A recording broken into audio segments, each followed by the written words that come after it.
పాకిస్తాన్లో భారీ పేలుడు సంభవించింది. క్రికెట్ గ్రౌండ్లో బాంబు పేలింది. ఈ పేలుడు దాటికి ఒకరు మృతి చెందినట్లుగా తెలుస్తుంది. పలువురికి తీవ్ర గాయాలయ్యాయి. ఖైబర్ పఖ్తూన్ఖ్వా ప్రాంతంలో ఆ ప్రావిన్స్లో ఈ ఘటన చోటు చేసుకుంది. మొన్న కూడా ఇదే ఖైబర్ పఖ్తూన్ఖ్వాలో మానవ బాంబు దాడి జరిగింది. ఆ దాడిలో 6 టెర్రరిస్టులు 6 సైనికులు మృతి చెందినట్లుగా తెలుస్తోంది. ఈ నేపథ్యంలో రెబల్ గ్యాంగ్స్ సంఖ్య పెరగడం, పాకిస్తాన్లో ఇప్పుడు రెబల్స్ బెడద ఎక్కువ అవుతున్నట్లుగా తెలుస్తోంది. వరుస దాడులు చోటు చేసుకుంటున్నాయి. ఎక్కడో ఒక చోట బాంబు దాడులు, బాంబు పేలుళ్లు మనం చూస్తూనే ఉన్నాం. ఖైబర్ పఖ్తూన్ఖ్వా ప్రాంతం ముఖ్యంగా చాలా సెన్సిటివ్గా మారిపోయింది. ఎక్కడో ఒక చోట ఏదో ఒక దాడి మనం చూస్తూనే ఉన్నాం. మొన్న జరిగినటువంటి దాడిలో 6 ప్రాణాలు కోల్పోతే ఇప్పుడు క్రికెట్ ఆడుతుండగా ఒక్కసారిగా అక్కడ పేలుడు సంభవించింది. ఈ పేలుడులో ఒక వ్యక్తి ప్రాణాలు కోల్పోయినట్లుగా తెలుస్తోంది. ఈ నేపథ్యంలో పాకిస్తాన్లో ఉన్నటువంటి ఇంటర్నల్గా ఇప్పుడు ఉన్నటువంటి సమస్యల నేపథ్యంలో రెబల్స్ సంఖ్య పెరుగుతోంది. రెబల్ గ్రూప్స్ విచ్చలవిడిగా పుట్టుకొస్తున్నాయి పాకిస్తాన్లో. ఓవైపు ఇప్పటికే టెర్రరిస్ట్ ఆర్గనైజేషన్స్ మనం చూస్తున్నాం. మరోవైపు అక్కడ సైనికులు సైతం టెర్రరిస్టులకు ట్రైనింగ్ ఇచ్చి పంపుతున్నటువంటి పరిస్థితి కనిపిస్తోంది. రాజకీయంగా అనిశ్చితి కనిపిస్తోంది. ఆర్థికంగా దుర్భరమైనటువంటి పరిస్థితుల్లో పాకిస్తాన్ ఉంది.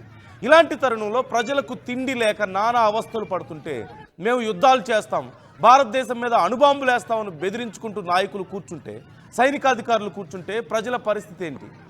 ఇలాగే తయారవుతుంది. ఇంటర్నల్గా యుద్ధాలు మొదలవుతాయి. అంతర్గత యుద్ధాలతో ఏదో ఒక రోజు పాకిస్తాన్ తల్లడిల్లే పరిస్థితి కనిపిస్తోంది. ఇప్పుడు ఆల్రెడీ అలాంటి సింప్టమ్సే మనకు కనిపిస్తున్నాయి. ఎక్కడ చూసినా బాంబు పేలుళ్ళు, ఎక్కడ చూసినా సరే ఆత్మాహుతి దాడులు, ఎక్కడ చూసినా కాల్పులు మనకు కనిపిస్తుంది. స్క్రీన్లో క్రికెట్ ఆడుతుండగా ఒక్కసారిగా ఒక పేలుడు సంభవించింది. ఎలా సంభవించింది, ఎవరు ఈ పేలుడు కారణం అనే వివరాలు ఇంకా పూర్తిగా తెలియలేదు. కానీ ఒక్కసారిగా పేలుడు సంభవించింది. ప్రాణభయంతో పరిగెడుతున్నటువంటి అక్కడ యువకుల్ని మనం చూస్తున్నాం. ఈ పేలుడులో ఒకరు ప్రాణాలు కోల్పోయినట్లుగా తెలుస్తోంది. అదే ప్రాంతంలో మొన్న 6 చనిపోయారు. 6 టెర్రరిస్టులు చనిపోయారు, 6 సైనికులు చనిపోయారు. మొత్తం 12 మంది ఒకే పేలుడులో చనిపోయినటువంటి పరిస్థితి. అండ్ ఇక్కడ ఇంట్రెస్టింగ్గా మనం చూస్తున్నాం, ఒకే పేలుడులో ఓవైపు టెర్రరిస్టులు, మరోవైపు సైనికులు ఒకే క్యాంపులో ఉన్నారు కాబట్టి ఇలా జరుగుతోంది. టెర్రరిస్టులకు అక్కడ సైనికులే ట్రైనింగ్ ఇచ్చి పంపుతున్నారు కాబట్టి ఇలాంటి దారుణాలు జరుగుతున్నాయి. అక్కడ ట్రైనింగ్ తీసుకున్నటువంటి టెర్రరిస్టులు చాలామంది తిరిగి అక్కడే రెబల్స్గా మారి అక్కడ వాళ్ళ ప్రాణాలు తీస్తున్నటువంటి పరిస్థితి కనిపిస్తోంది. బయట ప్రపంచాన్ని, సగం ప్రపంచాన్ని నాశనం చేస్తామని చెప్తున్న వాళ్ళ సైనిక అధ్యక్షుడు వాళ్ళ దేశంలో చోటు చేసుకుంటున్నటువంటి ఈ నరమేధాన్ని లేదంటే రెబల్ గ్రూప్స్ని అణచలేకపోతున్నారా? ప్రజలకి తిండి పెట్టడం చేత కావడం లేదు, ప్రజలకి మంచి బట్టలు ఇవ్వడం చేత కావడం లేదు, మంచి చదువు చెప్పడం చేత కావడం లేదు, ఉద్యోగాలు ఇవ్వడం చేత కావడం లేదు, వైద్యం లేదు. పాకిస్తాన్ ప్రజలు నానా అవస్థలు పడుతున్నారు. ఇంట్లో వంట చేసుకోవడానికి గ్యాస్ కావాలంటే ప్లాస్టిక్ కవర్స్లో తెచ్చుకోవాల్సిన పరిస్థితి, గోధుమ పిండిని సంచులు దొంగిలించుకు రావాల్సినటువంటి పరిస్థితి, షాపులు కొల్లగొట్టి దానికి ఆనందపడాల్సిన పరిస్థితి కనిపిస్తోంది. భారతదేశం సింధు జలాలు ఆపేయడంతో పూర్తిగా వ్యవసాయం ఆగిపోయింది మోస్ట్ ఆఫ్ ది రీజియన్లో. ఇప్పుడు తిండి ఇంకా కష్టం అవుతుంది. ఇంకొక సంవత్సరం తిరిగేసరికి కరువు ఎక్కువ అవుతుంది. ఇలాంటి తరుణంలో భారతదేశం మీద అణుబాంబులు వేస్తామని బెదిరించడం, సగం ప్రపంచాన్ని నాశనం చేస్తామని బెదిరించడం, అది కూడా అమెరికాలో కూర్చొని. అమెరికా అధ్యక్షుడు ఏం చేస్తున్నాడు, అమెరికా ఏం చేస్తుంది? మీ దేశంలో కూర్చొని సగం ప్రపంచాన్ని నాశనం చేస్తామంటే మీరేం చేస్తున్నారు? భారతదేశం మీద అణుబాంబులు వేస్తామని బెదిరిస్తారా? మీ ప్రజలకు తిండి పెట్టడం చేత కాదు మీకు, మీ యువకులకి చదువులు చెప్పడం, ఉద్యోగాలు ఇవ్వడం చేత కాదు, భారతదేశం మీద అణుబాంబులు వేస్తారా? ఎవరు ఏ స్థాయిలో ఉన్నారో తెలుసుకొని మాట్లాడుతున్నారా? ఇలాంటి ఘటనలు జరుగుతూ ఉంటే మరికొన్ని రోజుల్లోనే అంతర్యుద్ధాలు మొదలయ్యే పరిస్థితులు పాకిస్తాన్లో కనిపిస్తున్నాయి.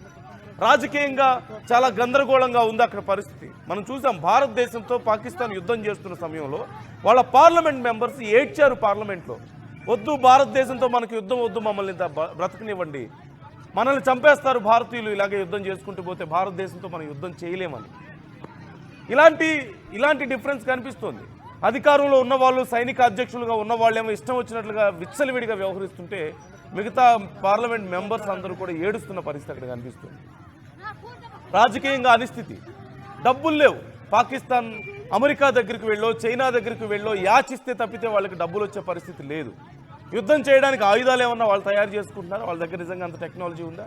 అది కూడా అమెరికా ఇవ్వాల్సిందే, లేదంటే చైనా ఇవ్వాల్సిన పరిస్థితి కనిపిస్తుంది. ఏమీ లేదు. ఏమీ లేదు అక్కడ. కానీ భారతదేశాన్ని బెదిరించడం, ప్రపంచ దేశాలను బెదిరించడం, ప్రాణాలు తీయడం, సొంత ప్రజల ప్రాణాలు కాపాడుకోవడం చేతగారు. వరుసగా ఈ దాడులు జరుగుతూనే ఉన్నాయి. గత 3 నెలల్లో 6కు పైగా ఇలాంటి బ్లాస్టులు జరిగాయి. అనేక మంది ప్రాణాలు కోల్పోయారు. ఈ వారం రోజుల్లోనే 2 బ్లాస్టులు మనం చూస్తున్నాం. మొత్తం 13 మంది, ఒక సివిలియన్, 6 టెర్రరిస్టులు, 6 సైనికులు చనిపోయినట్లుగా మనకు కనిపిస్తుంది. దీనికి సంబంధించి ఏం జరుగుతోంది అనేది ఆరా తీస్తే విచ్చలవిడిగా పుట్టుకొస్తున్నటువంటి పుట్టగొడుగుల్లాగా అక్కడ కొన్ని ఇండివిజువల్ గ్రూప్స్ తయారవుతున్నాయి, రెబల్ గ్రూప్స్ తయారవుతున్నాయి. వాటిని ఎలా కంట్రోల్ చేయాలో చేత కావడం లేదు, తెలియడం లేదు వాళ్ళకి. ఇప్పుడు దీనికి సంబంధించి మరి ఎలాంటి ఎక్సర్సైజ్ చేస్తారు? యూఎస్ నుంచి ఏమైనా సపోర్ట్ తీసుకుంటారు? బయట దేశాల నుంచి సపోర్ట్ అడిగితే ఇచ్చే పరిస్థితులు అసలు ఉన్నాయా? What you say about this? మీ అభిప్రాయం ఎలా ఉంది జరుగుతున్నటువంటి పరిణామాల మీద? అతి త్వరలో అంతర్యుద్ధం మొదలయ్యే జరిగినటువంటి సంఘటనను ఒకసారి క్లియర్గా చూద్దాం. జరిగినటువంటి పేలుడు తాలూకా ఆ ఎఫెక్ట్ మనకు క్లియర్గా కనిపిస్తుంది స్క్రీన్లో. ఎక్కడ చూసినా సరే పొగ అలుముకొని భారీ శబ్దానికి ఆ యువకులందరూ ఆ గ్రౌండ్లో క్రికెట్ ఆడుతున్నారు. వాళ్ళందరూ పరుగులు తీస్తున్నటువంటి పరిస్థితి కనిపిస్తుంది. ప్రాణ భయంతో ఎవరు అటాక్ చేశారో, ఎందుకు అటాక్ చేశారో తెలియక, అసలు ఏం జరిగిందో తెలియదు. ఏదో ఒక పెద్ద బ్లాస్ట్ జరిగింది. పాకిస్తాన్లో ఇవి కొంత కామన్ అయినప్పటికీ కూడా సామాన్య ప్రజలు బిక్కుమంటూ బ్రతుకుతున్నారు. అక్కడ మనం చూడొచ్చు, అక్కడ క్రికెట్ ఆడుతున్న ఒక యువకుడు ప్రాణాలు కోల్పోయినట్లుగా తెలుస్తుంది. ఇలాంటి ఘటనలు వరుసగా జరుగుతూనే ఉన్నాయి. ఈ జరుగుతున్న ఘటనల మీద మీ అభిప్రాయం ఏంటి? తమ సొంత దేశంలో పరిస్థితులను చక్కదిద్దుకోలేని పాకిస్తాన్ అక్కడి సైనిక అధ్యక్షుడు ప్రపంచ దేశాలను బెదిరిస్తున్నారు, భారతదేశాన్ని బెదిరిస్తున్నారు.